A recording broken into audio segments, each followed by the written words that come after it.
Olá, pessoal. Boa noite para vocês. Boa noite, Boa professor. noite. Boa noite, professor. Boa noite, professor. Boa noite. Boa noite.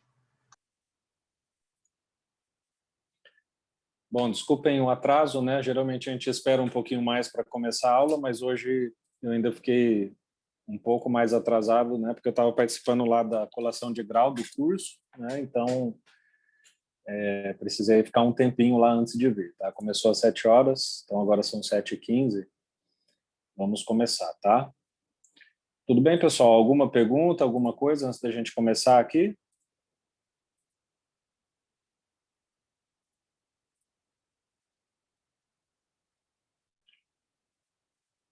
Bom, então eu sempre começo retomando, né, o nosso cronograma e a gente continua avançando na unidade 1, né, de conteúdo, que é aquela unidade destinada a vocês compreenderem, conseguirem compreender as bases teóricas, né? Então a gente está viu as questões relacionadas aqui, que é uma teoria científica, com Popper, né? Criticamos a questão da TGA, Teoria Geral da Administração, né?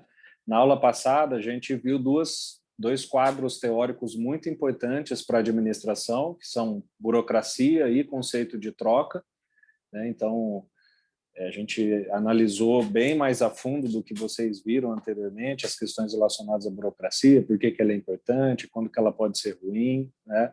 Mesma coisa relacionada ao conceito de troca. E hoje, dia 2/3, é o dia da entrega da sinopse crítica 2, né? Sobre esse texto do Reed, tá? Teorização Organizacional, Reed, 1999. Bom, pessoal, por que esse é um dos textos mais importantes, não só da disciplina, né, mas não seria exagero dizer que é um dos textos mais importantes para todo mundo que quer conhecer, né, introdutoriamente, as questões relacionadas à teoria no campo da administração, né? Talvez, se não o principal, um dos principais, né? Por que isso? Porque eu já adiantei um pouco para vocês, né? Ele é um texto que eu chamaria de nova TGA, tá? Nova Teoria Geral da Administração, tá?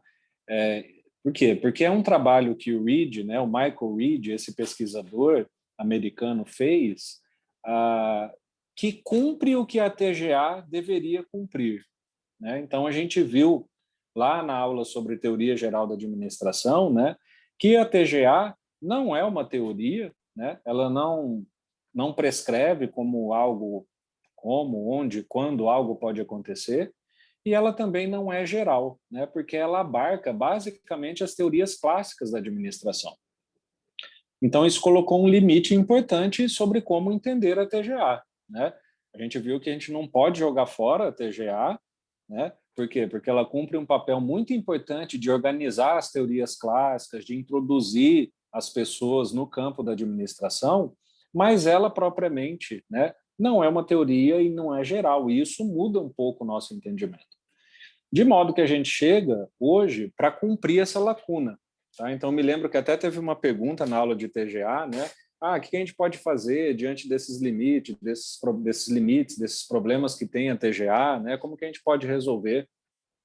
E o que resolve aqueles limites da TGA é justamente esse texto aqui do Reed. Tá?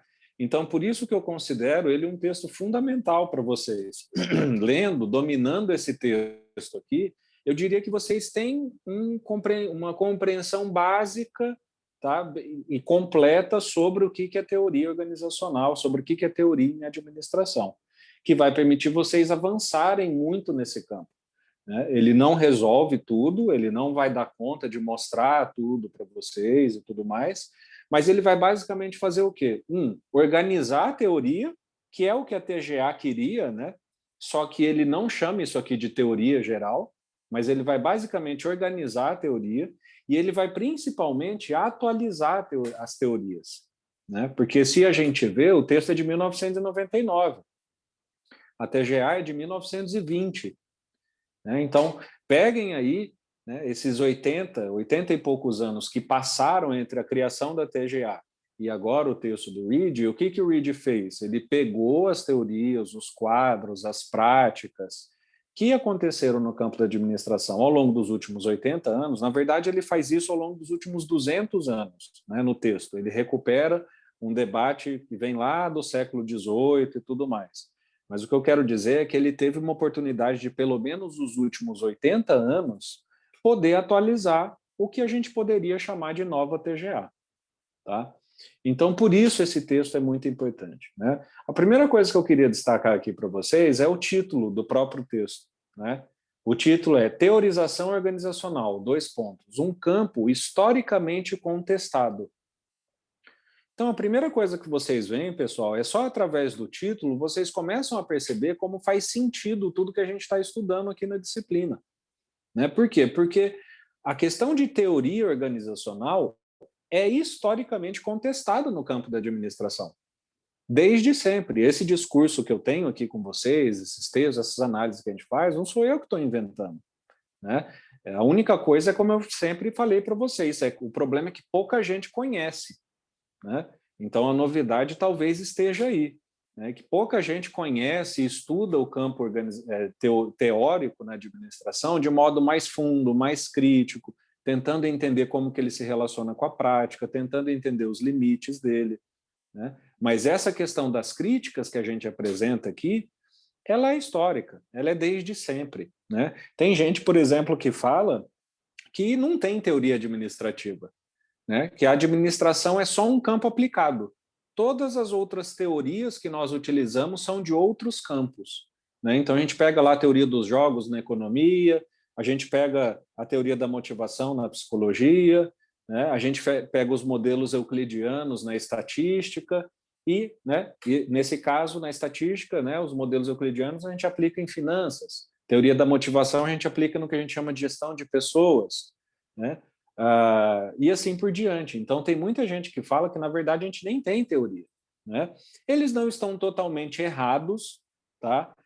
Por quê? Porque, de fato, a administração é um campo teoricamente frágil, porém é exagero dizer que a gente não tem teorias próprias, tá? Como está aqui o próprio texto do Reed, né? Que é alguém da área da administração, da área da gestão, e que criou esses modelos interpretativos, né? E tem vários outros, a gente vai ver aqui também, abordagem ecológica, uma teoria puramente administrativa, né? Mas elas de fato não são muitas, elas não são difundidas, né? Então essa questão de crítica teórica, que a teoria em administração em geral é ruim ou que a gente não tem, é histórico, né? E é por isso que vocês precisam saber e estarem esclarecidos sobre isso, para poder saber quando concordar e quando discordar dessa ideia, né? Então, o que a gente vai ver aqui são o que o Reed chamou de modelos interpretativos, né, das teorias organizacionais desenvolvidas nos últimos 2 séculos. Né? A gente vai entender o que são essas coisas daqui para frente. Tá? Antes de entrar nos modelos interpretativos do Reed propriamente dito, quem leu lá o capítulo viu, né? Eu acho que esse capítulo também é muito interessante porque a introdução dele faz essa recuperação histórica, né? Ele vai lá para trás para explicar para a gente, para mostrar para vocês, não só quais são os modelos interpretativos que a teoria ficou organizada ao longo desse tempo. Ele vai lá e mostra como a administração surgiu, como a ideia de organização surgiu, né? E isso é muito importante para quê? Como eu sempre falo, para vocês entenderem as próprias teorias, né? Se as teorias são criadas em contextos, em tempos específicos, a gente primeiro precisa, então, fazer uma retomada histórica de acontecimentos para entender qual teoria foi criada em qual tempo, em qual contexto, em qual período. Então, isso é muito interessante, né? Então, a primeira coisa que ele lembra lá a gente, pessoal, e isso eu já falei para vocês, e daqui para frente vocês vão tomando mais consciência sobre isso, é que 100% das teorias administrativas que a gente conhece, que a gente usa nos cursos, todas, tá? Relativas à administração. Claro que se você for para psicologia, para biologia, tem teorias que a gente importou que são muito mais antigas que isso, tá? Mas se você pega as teorias administrativas, organizacionais, as relacionadas à gestão que a gente conhece, todas elas foram criadas no contexto do capitalismo, né? Por que é importante vocês entenderem isso, pessoal? Porque O capitalismo determina o fim da empresa. É só dentro do capitalismo, esse modelo socioeconômico, que toda empresa e organização tem o fim de lucro. Então, se o fim é o lucro, todas as teorias que vão nascer para fazer a empresa perdurar no contexto onde se espera só o lucro, todas essas teorias vão estar, de um modo ou de outro, relacionadas ao capitalismo. Seja para reforçar, para fazer com que ele funcione, né, e as empresas sejam de fato efetivas em cumprir o papel do capitalismo, que é ter lucro, seja para criticá-lo, para falar, não, isso aqui tem que ir mais de leve e tal. Mas, independentemente disso, todas foram criadas no contexto do capitalismo. Então, por isso que a gente fala, né, vocês vão ver isso lá na aula sobre racionalismo, né, que o fim da empresa, da organização, nunca se discute, porque todos sabem, o fim de toda e qualquer empresa, seja uma empresa privada, seja uma organização pública, é o lucro. Né? Uma das poucas diferenças é que em empresa privada a gente chama lucro e em organização pública a gente chama lucro de excedente de recurso. Né? Ou seja, se você pega uma organização que ela não tem o fim de lucro, né? O Ministério do Brasil não tem como finalidade lucro, ele tem como finalidade produzir cidadania.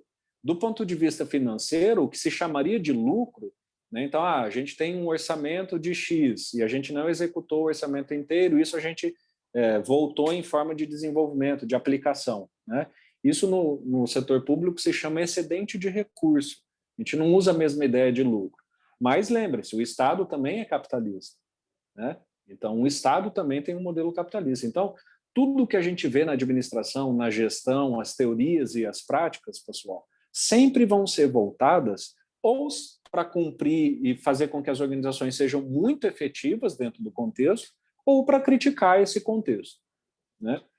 Outra coisa que chama a atenção, né, e por isso que a gente fala, né, só no capitalismo as organizações tinham a função de lucro. Por quê? Porque o Reed fala, né, se a gente pega lá os escritos do Saint-Simon, lá no século XIX, que é uma das primeiras pessoas que começou a escrever sobre o fenômeno organizacional, né? Porque o que vocês têm que pensar, pessoal? O que é uma organização? Uma empresa. Vamos usar a palavra empresa, tá? Sabendo que ela é uma organização. O que é uma empresa? É um conjunto de pessoas voltadas em torno de um único objetivo. Então, ou uma pessoa, ou duas pessoas, que seja. Mas uma empresa é, antes de qualquer coisa, um fenômeno social. Depois que essas pessoas se organizam, por isso que se chama organização, o que é se organizar? É, por exemplo, ter burocracia. Então, eu sou o dono da empresa, eu falo qual que é a missão da empresa. O que eu faço? Eu contrato pessoas para me ajudar a cumprir essa missão da empresa. Então, é um fenômeno de pessoas unidas em torno de uma mesma ideia. Isso é uma organização. Como isso, de fato, se organiza? Por meio de regras. Então, aqui eu sou o dono, ele é funcionário, você tem tal salário, ele manda nele, e assim por diante. Por isso se chama organização. Por isso é uma empresa. O Saint-Simon dizia que lá no século XIX a função da organização não era o lucro. Por quê? Porque quando se vivia no feudalismo, não existia a ideia de lucro. Se existia só a ideia de sobrevivência. É como a gente já falou aqui. As unidades, as fazendas, os feudos, né, eles não tinham o objetivo de vender, portanto, lucrar em cima da venda. Eles tinham basicamente a ideia de sobreviver, coexistir com outros, né, e caso tivesse algum excedente, dar algum fim para esse excedente. Mas aquelas organizações não tinham função de lucro. Elas tinham, Saint-Simon falava o quê? Tinham como função a transformação da sociedade. Então, o que é, por exemplo, a transformação da sociedade nessa concepção? As pessoas terem um trabalho, as pessoas terem uma terra, produzir nessa terra, né? As pessoas coexistirem entre si. Ninguém pensava em lucro. Né? Isso eu estou falando para vocês a origem da organização. Onde que isso começou a ter a ideia de que a empresa passa a ter lucro? Revolução Industrial e capitalismo, certo? Bom, em função de toda essa ebulição, a ciência administrativa, em 1920, começou a ficar o que se chama de ciência revolucionária, né? Que é a criação de diversas teorias. Então, é como eu falei para vocês. Imaginem lá, a Revolução Industrial, nasce uma área nova chamada administração. né, que é o que a gente está fazendo aqui agora. Naturalmente, quando essa área surge, ebullem milhares de teorias. Isso faz com que a ciência administrativa seja revolucionária, ou seja, ela não vive de teorias gerais. Ela não vive de teorias que explicam tudo, elas vivem de teorias que estão sendo o tempo todo testadas, refutadas, superadas, melhoradas, e é o que a gente viu ao longo desse último século que a gente passou, o século XX. Se a gente só pega esse mini recorte de 1920 até agora, a gente teve uma infinidade de teorias, abordagens, coisas que apareceram, né? Por isso a necessidade de organizar, pessoal. Então, por isso, na administração, organizar toda essa teoria é muito importante, que foi, como eu falei, a ideia da TGA, só que lá no começo, quando ainda tinha pouca coisa produzida. Agora, o que o Reed fez? Ele propôs o que ele chamou, ao invés de chamar de teoria geral da administração, ele criou 6 ou 8 modelos, agora não lembro de cabeça, a gente vai ver agora, né? Ele criou 6 ou 8 modelos que ele chamou de modelos interpretativos. O que são os modelos interpretativos? É como se fossem etiquetas, igual a TGA. Só que ele falou assim, olha, hoje toda essa teoria dos últimos 200 anos, um conjunto de teorias pode ser classificada como etiqueta de burocrática. Um outro conjunto de teorias pode ser classificada com etiqueta de mercado. Um outro conjunto de teorias pode ser classificado com a etiqueta de conhecimento. Então, o que ele fez? Por isso que eu chamo de nova TGA. Ele expandiu a TGA. Ele pegou a mesma ideia da TGA, só que sem chamar de teoria, sem chamar de geral, sem se pretender ser uma teoria, e organizou esse conhecimento. Isso que ele chama de modelo interpretativo. Entende? Então, quais foram os critérios que ele usou para organizar as teorias? Né? Ele organizou basicamente por similaridade das teorias, que é o que ele chama similaridade do quê? De discurso, né? Então, teorias que falam sobre uma mesma coisa, né? De recursos utilizados por essas teorias, de textos e discursos compartilhados. Então, esses que foram os critérios. Ele pegou essas teorias e falou, olha, tudo que falar de uma mesma coisa, eu vou agrupar aqui numa etiqueta. Né? Isso eu vou chamar de teorias de mercado. Então, são só teorias que vão tratar de mercado, de finanças, de projeção, de série histórica. Né? Depois, com base nesses critérios, eu vou pegar um outro conjunto de teorias e vou chamar essas aqui só de conhecimento, que são aquelas teorias que tratam de aprendizagem no trabalho, de treinamento, de desenvolvimento de pessoas. Então, pessoal, esse é o grande resumo, tá? Bem resumido. Como eu falei para vocês, eu não copio e colo o texto nas minhas aulas, ao contrário, eu tento agregar análise ao que é dito, né? Então, esse seria um grande resumo do texto, tá? Ou seja, da onde saíram as ideias, por que as empresas e as teorias organizacionais são assim, né? E o que é isso que o Reed está propondo aqui para nós, que são esses modelos interpretativos, tá? Bom, então, como eu falei, né, aqui ele organizou em 6 modelos interpretativos, né? Então, ele foi lá e colocou a etiqueta na teoria, né? Em todo esse conhecimento da administração, ele criou 6 etiquetas, né? Então, teorias que tratam só de racionalidade, só para vocês terem uma ideia, toda a TGA clássica cabe já tudo aqui dentro, pessoal, tá? Só das teorias que são focadas na racionalidade da organização. Só dentro dessa primeira etiqueta aqui do Reed, cabe toda a TGA. Tá? Depois ele criou outra etiqueta, um outro conjunto de teorias, né, que ele chamou de integração, que são teorias que tentam integrar pessoas com empresa. Depois um outro conjunto de teorias de mercado, né, então que são várias teorias relacionadas a mercado, que vem basicamente da economia, finanças, liberdade de mercado. Depois ele organizou várias teorias numa etiqueta de poder, né? Ou seja, teorias que são focadas em poder e assim por diante, poder da empresa, na empresa. Né? Um conjunto de teorias focado em conhecimento, então onde vai se abordar questões de cultura, de aprendizagem e assim por diante, e questões relacionadas à justiça, teorias relacionadas à justiça. Né? Como, por exemplo, que tipo de justiça? Percepção do funcionário sobre a justiça da empresa, né? Como que ele trata, se é um tratamento justo, ou justiça, por exemplo, de participação de mercado. Tá? Então, esses são os modelos interpretativos. Então, vejam, pessoal, que conhecendo cada um desses modelos, o que vocês vão fazer ao mesmo tempo. Então, primeiro, vocês vão ter uma organização bem clara da teoria. Né? Por quê? Porque essas palavras, esses modelos, meio que resumem todas as teorias. Né? Então, você já sabe que se você estiver tratando, utilizando uma teoria que é baseada no modelo de racionalidade, aquela vai ser uma teoria que vai orientar a prática para ser racional. Né? Então, o que é racionalidade? É, por exemplo, tempos e movimentos, do Taylor, né? É a produção em massa, do Ford, são as funções do administrador, do Fayol. Todas são teorias de racionalidade. Então, se você já percebe que aquelas teorias que você está lidando, portanto, aquelas práticas, são relacionadas à racionalidade, você já sabe o que esperar delas. Então, vocês conseguem uma leitura mais rápida, porque imagine você pegar todos os textos, as teorias que foram analisadas pelo Reed e ter que ler. Né? Vai levar mais de ano para você ler. Então, vocês podem ter um resumo muito rápido, né, sobre uma quantidade grande de teorias. E, por tabela, conhecer cada uma dessas teorias em detalhes, ou com um pouco mais de detalhe. Né? Porque, como eu falei para vocês, lembra? Qual que é a grande crítica da TGA? Não dá para a gente viver de teorias gerais na administração. Na administração, a gente não consegue viver de uma única teoria que explica tudo. Como a gente vive num campo diverso, a gente precisa viver e atuar com base em microteorias. Ou seja, uma teoria para cada problema que eu encontro praticamente. Né? Então, quando a gente vê esse conjunto de modelos, o que vocês estão estudando também? As microteorias que compõem cada um desses modelos. Entendem? Por isso, né, voltando, que é um texto muito importante, tá? De vocês estudarem, conhecerem, avançarem sobre ele, porque ele pode tranquilamente substituir a TGA, pode mostrar para vocês as microteorias em detalhes, vai permitir que vocês conheçam mais coisas. Tá?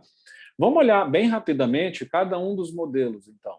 Né? Então, o que é o modelo de racionalidade, né, pessoal? Então, como eu falei, ali estão todas as teorias clássicas da administração. Né? Taylor, Fayol, Ford, Maslow, todas aquelas teorias que são focadas na ideia da racionalidade. Né? E faz todo sentido. Se você pega todas as teorias clássicas, peguem lá a TGA. Né? Se você pega todas as teorias que compõem a teoria geral da administração, elas têm um foco em comum: garantir racionalidade à empresa. Né? Então, se você pega a burocracia, quer algo mais racional que a burocracia do Weber? Se você pega os estudos do Taylor, quer algo mais racional que os estudos do Taylor? Né? Tempos e movimentos, os experimentos que ele fez sobre salário. Né? Pega a linha de montagem do Ford, a produção em massa, quer algo mais racional que aquilo? Então, aqui, esse modelo interpretativo contempla todas aquelas teorias focadas em racionalidade. Né? E aqui a gente vai ver, né, que elas têm tudo isso aqui em comum. Né? Então, exclusão de valores e emoções humanas do contexto de trabalho, que é o quê? A burocracia. Né? Lembra lá? A burocracia geralmente é impessoal. Né? Então, são teorias que vão prezar por uma atuação do administrador bem mais burocrática no sentido da impessoalidade. Né? São teorias que vão focar, como eu falei, na racionalidade organizacional. Né? E não, por exemplo, nas questões humanas, nas questões interpretativas.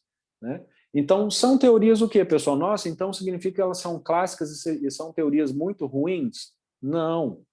É como eu sempre falo para vocês, sempre depende.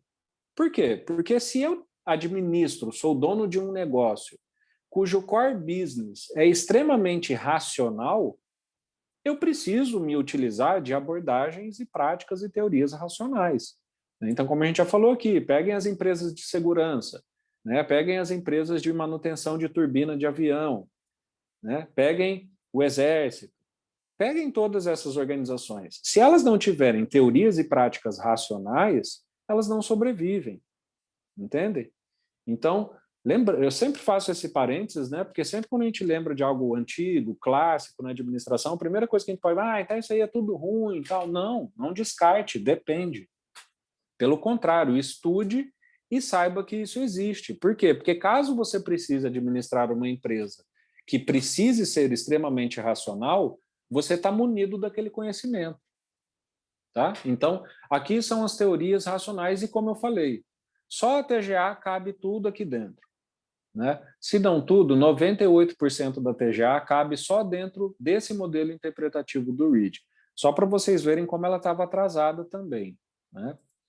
Depois o READ formulou o que ele chama de modelo interpretativo da integração, tá? Por isso que eu falei, essa aqui talvez seja uma exceção das teorias que estão na TGA, mas não estão lá nesse modelo interpretativo da racionalidade. Por quê? Porque aqui o READ utilizou a ideia de integração para agrupar aquelas teorias que superam a questão da racionalidade, como foi, por exemplo, a escola de abordagem, a escola das relações humanas.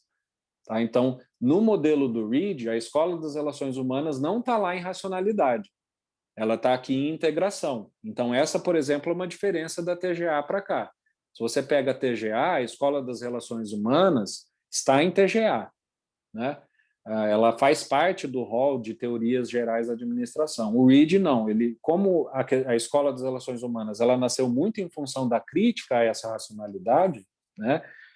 O READ colocou ela nesse modelo de integração. Por quê? Porque aqui são as teorias que visam superar realmente a racionalidade, dizendo, por exemplo, o seguinte: não, o tratamento dentro de uma empresa nem sempre precisa ser impessoal, né? Às vezes você pode, como administrador, abordar alguém, um funcionário, um colega, um par, com todo o cuidado, pessoalmente. Em que sentido? Né? Aqui eu sempre cito o exemplo, né, como a abordagem pessoal faria uma diferença de modo positivo. Eu sempre cito um exemplo que aconteceu aí dentro da UNB, né, onde a gente viu que essa questão de que se você sempre aborda as pessoas de modo extremamente racional, vai ter algum momento ali que elas não vão cooperar com você, porque elas não querem, né? Então, é isso que a Escola da Integração diz: a autoridade nem sempre vai ser eficaz se as pessoas não quiserem cooperar com você, né? Então, por isso que a ideia de integrar. Teve um exemplo que aconteceu aí na UNB, eu estava orientando um projeto de trabalho de conclusão de curso lá na psicologia, né? E aí os alunos foram fazer uma análise ergonômica do trabalho de uma dessas lojas de Xerox que tinha lá, tem, né, lá no campus, né? O que é análise ergonômica? Ver se o ambiente era ergonômico, se as pessoas ficavam numa postura adequada, se isso impactava no desempenho delas, né? Se elas se sentiam cansadas. E o que a gente viu primeiro, né? A primeira coisa que chamou a atenção era que o dono da impressora ali, né? O dono ali do negócio da impressora tinha uma reclamação muito grande, que era assim: cara, as máquinas aqui não param de estragar. Praticamente todo mês as máquinas estão estragando. Então, eu não sei se isso pode estar afetando a saúde dos meus funcionários. E aí a gente foi investigar esse problema, né? E justamente pelo fato dos pesquisadores fazerem ou poderem fazer, né, uma abordagem que não é formal, ou seja, não é a abordagem do patrão dele, né? Quando você coloca alguém externo para falar ali com as pessoas, você faz uma abordagem do ponto de vista da empresa muito mais informal.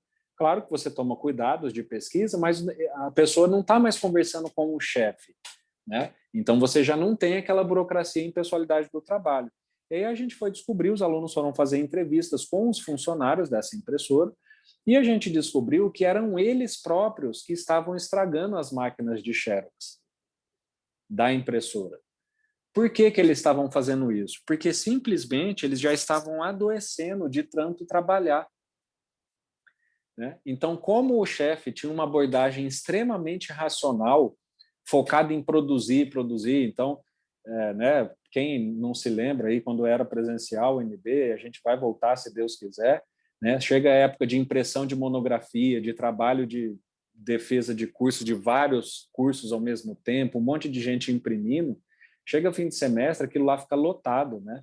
E aí o cara estava fazendo assim, as pessoas trabalharam até 11 horas da noite, né, começar a trabalhar às 6 horas da manhã, e aí os próprios funcionários começaram a estragar as máquinas, como uma forma de ter descanso, né?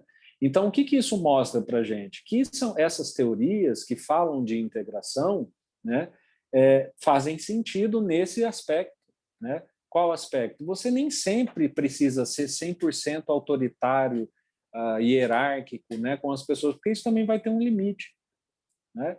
A organização também é um lugar onde as pessoas constroem sua civilidade, né? A organização também é um local onde as pessoas podem eventualmente ter um problema pessoal e é só com uma abordagem mais pessoal que você vai conseguir ajudar ela, né? Então, essas são as teorias que o Reid chamou de integração, aquelas teorias focadas na superação da racionalidade, né? Que tentam integrar, né, ser humano, empresa, estratégia e assim por diante, né? Trazer a ideia de empresa como um sistema. Depois o Reid definiu o que ele chamou de modelo interpretativo de mercado, né? Então, como eu falei já, que congrega, né, que junta todas aquelas teorias aplicadas no campo da administração que são focadas na ideia de mercado, né? Então, aqui a gente vai ter as teorias relacionadas a finanças, a economia, a produção de bens, a produção em massa, né? A disputa, concorrência de mercado, estratégia, teoria dos jogos e assim por diante, né? Então, são teorias que o Reid agrupou por quê, né? Quais foram os critérios que o Reid viu nelas em comum, né? Então, são teorias que, em geral, pregam, né, um livre mercado. Então, por isso que se chama liberdade restrita às organizações, né? Vê as organizações como a reguladora das imperfeições do mercado, né? Então, isso aqui é uma coisa muito séria, né, pessoal? Então, vejam, essas teorias falam assim, olha, o mercado é autorregulável, né? Não precisa o governo, né, o Estado estar ali presente no mercado para que ele se regule, né? E isso é parcialmente verdade, né? Por quê? Porque a gente sabe que atualmente é praticamente impossível o mercado viver 100% sem o Estado. Ele pode, e isso é muito desejável, né? Que pode ser que o mercado tenha o mínimo de interferência possível do Estado. E esse, vamos dizer, seria o desejável. Mas não existir Estado no mercado, ainda a gente não consegue, né? Mas aqui a gente vê teorias focadas nessa ideia de que não, o Estado não pode existir no mercado, em termos de interferência. Quem regula o próprio mercado são as organizações, né? E o que a gente vê? Como eu falei, isso é parcialmente correto. Tem situações em que sim, as organizações regulam bem o mercado e tem situações que não, né? Então, se vocês verem, por exemplo, todos os processos de concorrência, né, concorrência leal, tá? Os processos relacionados a preço, né? Todas são regulações que as organizações conseguem fazer do mercado, né? Elas conseguem competir entre si, coexistir entre si. Em geral, há uma questão de preço que é razoável, há preço abusivo e tudo mais, mas não há um descontrole relacionado a isso. Então, a gente vê o quê? Que há características do mercado que são tranquilos das organizações conseguirem controlar. Quando eu chamo organização, empresa. Tá? Porém, a gente vê situações que as empresas não seguram, né? O que a gente viu lá naquela crise de 2008, né? A última grande crise econômica mundial, né? 2008, se não me falha a memória, né? Chamada crise do Prime lá nos Estados Unidos, né? Que foi quase um 1929 de novo, quase que levou o mundo inteiro, né, à bancarrota, à falência. Tanto que, por exemplo, você teve países como a Grécia, né, para quem não se lembra, a Grécia literalmente quebrou, tá, pessoal? A Grécia hoje, pelos próximos anos, ela ainda existe, mas ela existe basicamente em função dos empréstimos que ela fez da União Europeia para se salvar, tá? Mas ela, se não existisse a União Europeia, a Grécia economicamente deixaria de existir. Então a gente está falando de uma crise global dessa natureza, desse tamanho, né? Qual que foi a origem dessa crise, pessoal? Foi justamente a ideia de que as organizações poderiam regular todo o mercado imobiliário dos Estados Unidos. Então, lá em 2008, um cara chamado Alan Greenspan, né, que era o presidente do Fed, que é o Banco Central dos Estados Unidos, começou a fazer o quê nos Estados Unidos, pessoal? Inundar o mercado de empréstimo mobiliário dos Estados Unidos com dinheiro. Então, o que os Estados Unidos basicamente começou a fazer? Começou a, por meio dos bancos, começar a liberar dinheiro para a população que queria investir em casa, comprar uma casa, aumentar a casa dela e assim por diante. Bilhões de dólares, né? O que as pessoas começaram a falar? Olha, Greenspan, se você começar a emprestar muito dinheiro para as pessoas, né? E se daqui a pouco elas começarem a não ter condições de pagar isso para o Estado, né? Isso não vai levar a uma quebradeira? E o que o Greenspan falou? Não, fiquem tranquilos, porque o mercado vai se autorregular. Conforme a gente liberar dinheiro para as pessoas, essas pessoas vão aquecer o setor imobiliário, esse setor imobiliário vai aquecer o setor de construção civil, porque vai ter que construir mais casa, o setor de construção civil vai ter que contratar mais gente, então vai aumentar o emprego, e assim isso vai se diluir e o próprio mercado vai se regular. Né? O que aconteceu na prática? Exatamente o oposto. Né? Praticamente do dia para a noite, os Estados Unidos liberou tanto dinheiro para a população investir em casa, imobiliária e tal, que as pessoas passaram a não ter mais condições de pagar uma grande parcela delas, e isso representava um valor muito grande. Que começou o chamado efeito em cascata. Né? Os bancos deixaram de receber das pessoas, que deixou de repassar para o governo, que em função de não ter mais dinheiro de repassar para o governo, precisou pegar a casa de volta das pessoas, hipotecar todas as casas, e assim, efeito cascata. Todas as empresas, organizações, ramos produtivos que dependiam tanto do Estado quanto do mercado imobiliário dos Estados Unidos começaram a falir. Né? A gente teve falência de grandes bancos nos Estados Unidos. Né? A Chevrolet, hoje, a General Motors, também só existe por causa do governo dos Estados Unidos. Na época era o Obama. Né? A Ford, a General Motors, faliu, e quem foi lá e comprou os papéis da General Motors, né? Desculpa, Ford não, Chevrolet. Né? A General Motors é Chevrolet. Quem foi lá e comprou os papéis da General Motors foi o Estado dos Estados Unidos, foi o governo, salvando ela. Entendem? Então, isso tudo para quê? Para exemplificar para vocês a aplicação dessas teorias relacionadas a mercado. Né? Elas pregam liberdade irrestrita às organizações, mas nós precisamos saber que em algumas situações isso é desejável e funciona, e em outras situações as organizações, as empresas não dão conta de segurar o rojão, né? Dependendo do tamanho desse rojão. Tá? Mas são teorias, né, como eu falei, focadas em mercado. Né? Então aqui estão teoria dos jogos, as teorias econômicas, teoria da firma, teoria da agência, né? E por aí vai. Depois tem o modelo interpretativo de teorias focadas em poder. Né? O que é poder? É discutir poder da empresa, pessoal. Né? Então, isso aqui é discutir aspectos relacionados ao negócio, né? Aspectos relacionados à empresa, que dizem respeito ao poder da empresa. Né? O que é o poder da empresa? É a capacidade que a empresa tem de fazer as coisas acontecerem como ela deseja. Né? Então, isso é um tema central dentro de qualquer negócio, né? Seja ele público ou privado. Tá? Então, toda organização que tem objetivos específicos, né, ela vai fazer de tudo para fazer com que esses objetivos aconteçam. Um dos modos dela fazer isso é o poder que ela tem. Seja poder político, poder econômico, né, poder de mercado, poder de barganha, poder financeiro, de empréstimo, não interessa. Né? A discussão de poder é uma discussão muito importante dentro do contexto dos negócios. Né? Porque, como eu falei, é o poder que vai fazer com que a empresa faça com que aquilo que ela deseja ocorra. Claro que isso pode acontecer de modo legal, tá, pessoal? Não estou falando que aqui o exercício do poder é sempre negativo. Tá? O poder também, o exercício do poder também tem uma face positiva. Né?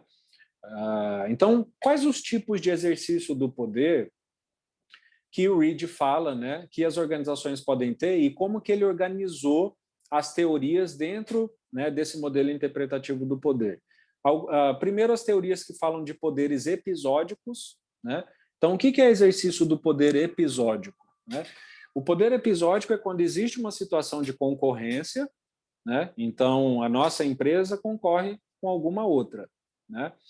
Esses dois atores que estão concorrendo são conhecidos, então é uma concorrência transparente, né? E se configura ali uma situação de, vamos dizer, conflito comercial, tá? Entre duas empresas. E aí uma delas pode exercer o poder de modo episódico. O que é o poder de modo episódico?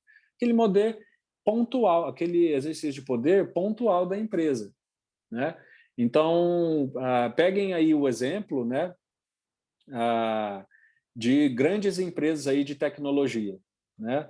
Peguem, por exemplo, uma empresa aí como a Intel, né, que deve ser a principal produtora de chip hoje no mundo. né? Ela tem vários outros concorrentes, né? O que acontece quando a Intel vai lá, né? Tem concorrentes grandes, como, por exemplo, a IBM, né? Que estão no mesmo patamar dela. O que acontece quando a Intel identifica que a IBM eventualmente está desenvolvendo um novo chip, né? Ela vai lá, isso para quem já ouviu falar da Intel, né? Ela desenvolve projetos específicos, né? Para conseguir desenvolver chips já mais adiantados que esse da IBM. Por que ela pode fazer isso? Porque ela tem a liderança do mercado. Então, nesse aspecto, ela tem o poder, né? Então, como ela tem uma liderança de mercado, quando ela se sente ameaçada por alguma outra gigante, o que ela faz? Ela vai ali e exerce aquele poder episodicamente, né? Ou seja, de modo pontual. Aqui para superar essa concorrência desse chip, né, a gente vai agora desenvolver um projeto dos próximos 6 meses para conseguir apresentar daqui a 1 ano um chip superior ao que da nossa concorrente. Né? Então, exercer um poder que ela tem em função de ser líder no mercado, episódico, né? Legal, identificado, justificado, tudo bem. Também existe o poder manipulativo, que é o exercício negativo do poder, tá? Onde existe uma situação de concorrência entre a organização, mas nem sempre os concorrentes são identificados. Vamos dizer, tem gente agindo por debaixo do pano, tá? Então, isso acontece muito, pessoal, lá aqui no nosso Congresso, né?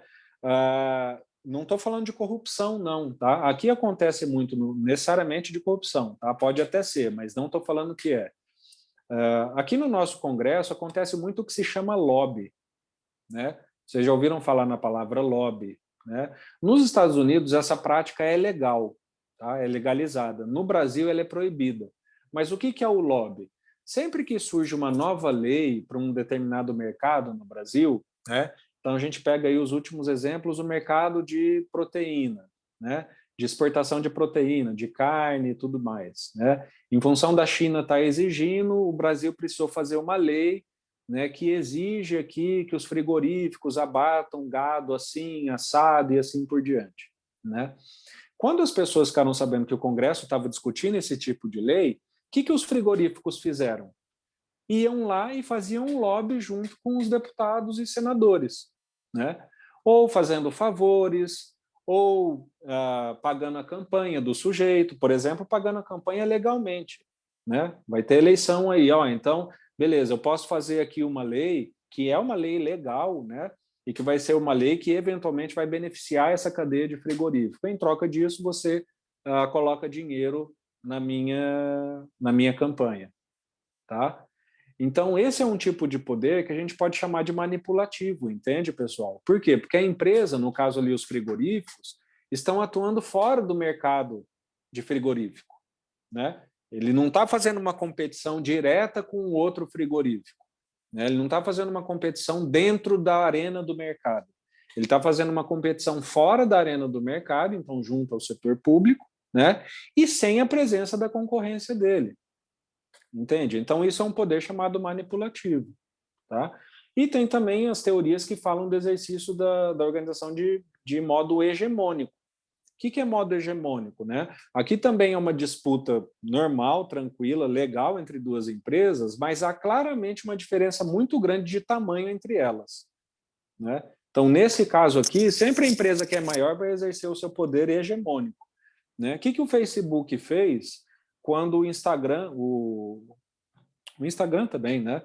Mas o que o Facebook fez quando o WhatsApp começou a ameaçar, né, o Facebook?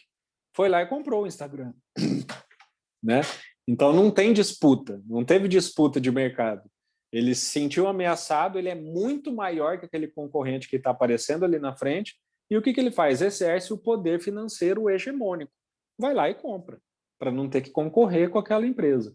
Né? Mesma coisa o Instagram. Quando o Instagram começou a ameaçar o Facebook, né, ele foi lá e comprou, não teve concorrência. Tá? Então, esses são os 3 tipos de poderes que a organização pode exercer para fazer com que o ambiente, o contexto, haja conforme ela precise. Episódico, né, pontual, legal, com as duas partes identificadas. Manipulativo, nem sempre legal, pode ser legal, mas é ambíguo. As partes não estão identificadas e você vai ali e age, né, vamos dizer, fora do mercado. E hegemônico, quando as duas partes há um desequilíbrio muito grande entre elas, né? E, em geral, a maior vai lá e exerce o poder de modo hegemônico. Tá? Então, ele organizou as teorias relacionadas a poder nesse sentido. Depois, os modelos, o que ele chamou de modelo interpretativo do conhecimento. Né? Ou seja, estão vendo como há uma diferença muito grande entre ler a TGA e ler os modelos interpretativos do Reid? Né? Porque essa, sim, é um modelo interpretativo extremamente atual, né, pessoal? E quando eu falo extremamente atual, tá? Isso aqui é uma coisa que vem de 1980 para cá. Tá?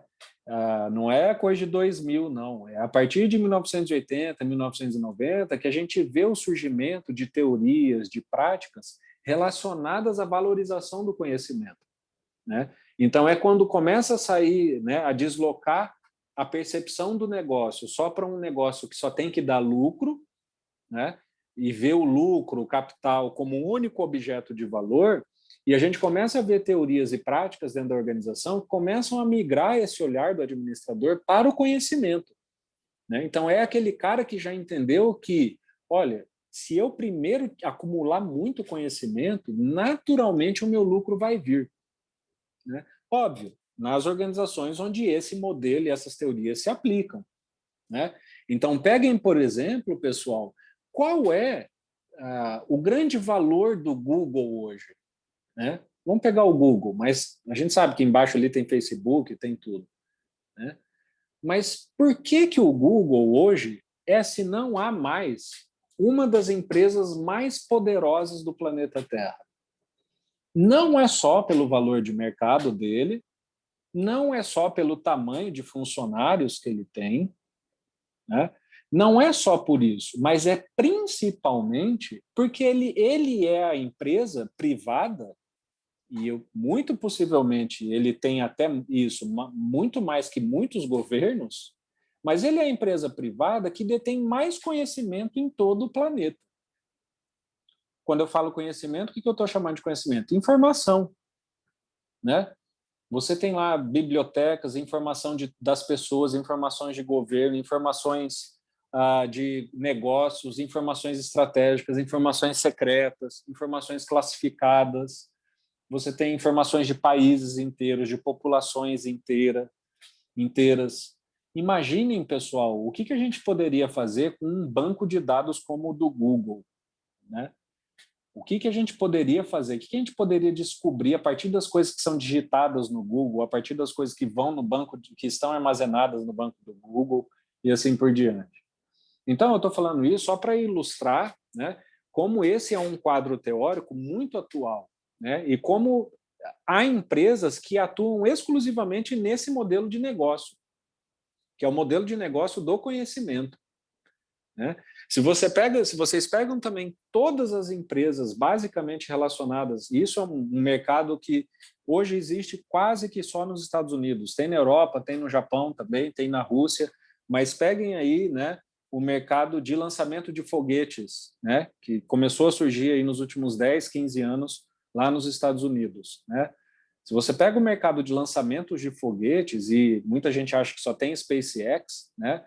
Mas tem a SpaceX, tem a Blue Origin, tem a Virgin, tem vários. Ali nos Estados Unidos você vai ter pelo menos 6 grandes empresas de lançamento de foguete, de entrega de carga na órbita. Né? Peguem a própria NASA. Todas essas organizações, pessoal, são fundadas no conhecimento. Né? É como eu falei, lucro é importante para elas? Claro, lucro é muito importante, lucro é fundamental, ter capital e tal, mas elas extraem o lucro exclusivamente do conhecimento. Por quê? É um foguete novo que o cara inventa, né? É uma bateria nova que ele inventa, é um método de lançamento que ele vai conseguir inventar. E, em função disso, né, o que a gente está vendo hoje por meio da SpaceX? A gente vai ter aí nos próximos 3 anos, muito mais, daqui 10, 20 anos, muito mais, aí vai ser uma coisa quase que corriqueira, mas a gente vai ter nos próximos 3 anos a exploração comercial do espaço. Né? Pessoas como nós aqui que vão para a órbita da Terra. Né? Vai lá dar uma volta e assim por diante. Né? Como que essa empresa chegaria lá sem conhecimento e só conhecimento? Não, você poderia ter todo o dinheiro do mundo, poderia ter todo o capital do mundo, você poderia juntar todos os PIBs de todos os planetas, de todos os países do planeta, mas se não existisse esse conhecimento e essa tecnologia, isso não seria possível. Entendem? Então, por isso que eu falo, é um modelo interpretativo muito focado nessa ideia de valorizar o conhecimento, não como a abordagem das escolas humanas fez, que é assim, vamos valorizar o conhecimento porque o conhecimento está nas pessoas. Não é só isso, é além disso. É usar o conhecimento, de fato, como uma estratégia competitiva, né? Como uma moeda, como um valor, tá? E, a partir dele, extrair as outras coisas. Então, esses são os modelos interpretativos relacionados a conhecimento, né? E o último modelo interpretativo, o Reid juntou, né, as teorias relacionadas à justiça, né? O que é justiça? Ou a percepção de justiça dentro da empresa, que é o quê? O funcionário achar que o modo de gestão é justo, o modo como ele é tratado é justo, o salário dele é justo. Então, percepção de justiça em geral, né? E até questões relacionadas a mercado também, né? Aqui a gente vê um conceito de democracia interna e externa, né? O que é democracia interna? É aquela participação dos funcionários na decisão da empresa. E o que é democracia externa? É quanto cada empresa presente naquele mercado tem a mesma oportunidade de ter aquela parcela de mercado que todo mundo tem, entende? Então, ou seja, dito de modo mais simples, né? Se o mercado oferece condições justas para todas as empresas disputarem aquele mercado. Então, isso é o conceito de democracia externa, tá? Então, há várias teorias relacionadas a isso, né? Que o próprio Reid trouxe aqui para a gente, para chamar a atenção de que há um conjunto de teorias relacionadas à justiça, percepção de justiça interna e externa dentro da organização. Tá? Pessoal, é isso. Então, desse modo a gente termina, né, os slides aqui e a análise e a aula desse texto do Reid sobre teorização organizacional. Tá? E, bom, acho que eu já falei bastante, né, sobre o porquê esse texto é importante para vocês lerem, conhecerem e assim por diante. Tá? A grande mensagem é: coloquem na cabeça de que ele seria uma nova TGA.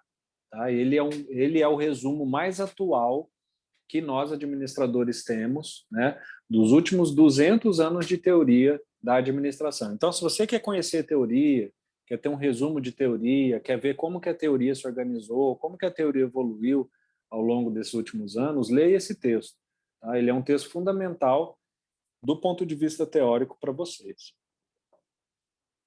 Pessoal, então eu termino, né, encerro aqui e aí passo então a palavra para vocês para saber se tem alguma dúvida, né? Em não tendo, a gente pode encerrar a aula. Falei bastante hoje. Acho que está tranquilo o conteúdo, professor.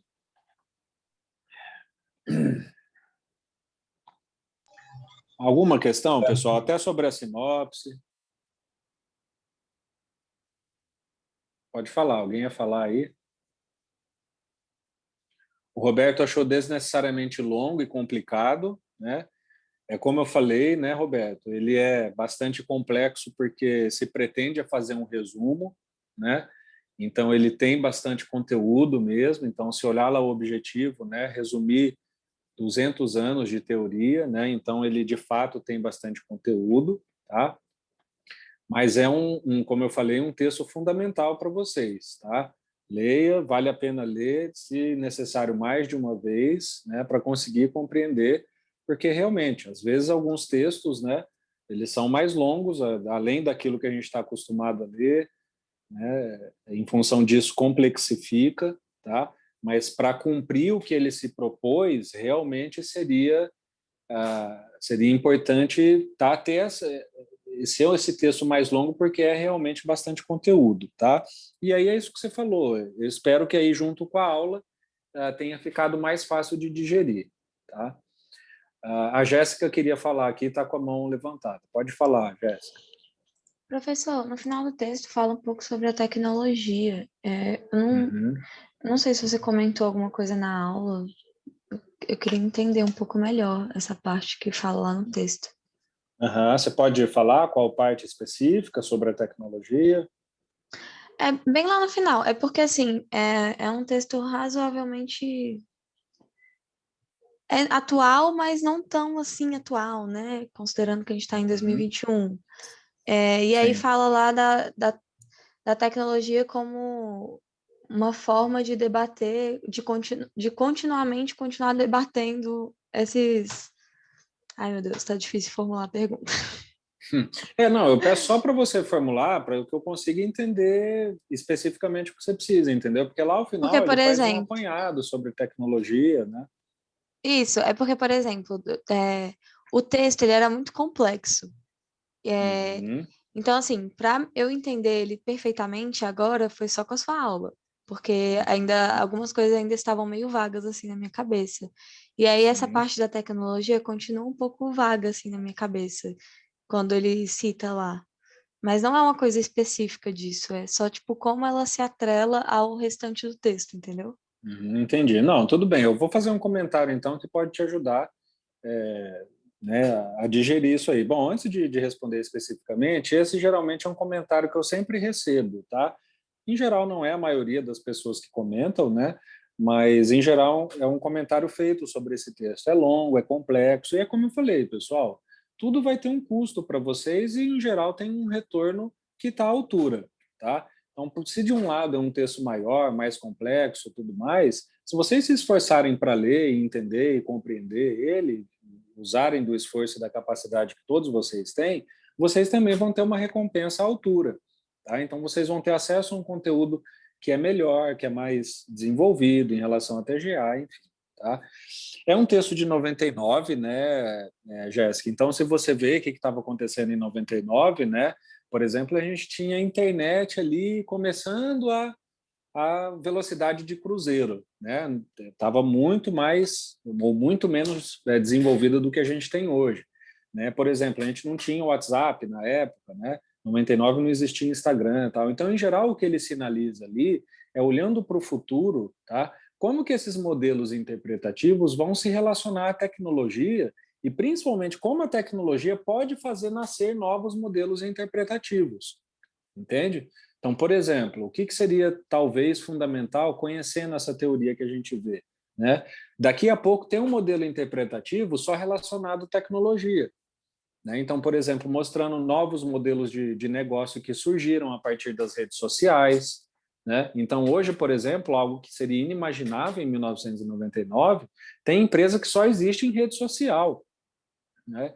Hoje, a questão de ser empresário, você pode ser um empresário sozinho, só tendo um perfil no Instagram, né? Se você tem lá 500 mil seguidores, né, que tem várias pessoas que têm muito mais do que isso, né, você pode ser um cidadão comum que só postando no seu Instagram você pode fazer muito dinheiro, né?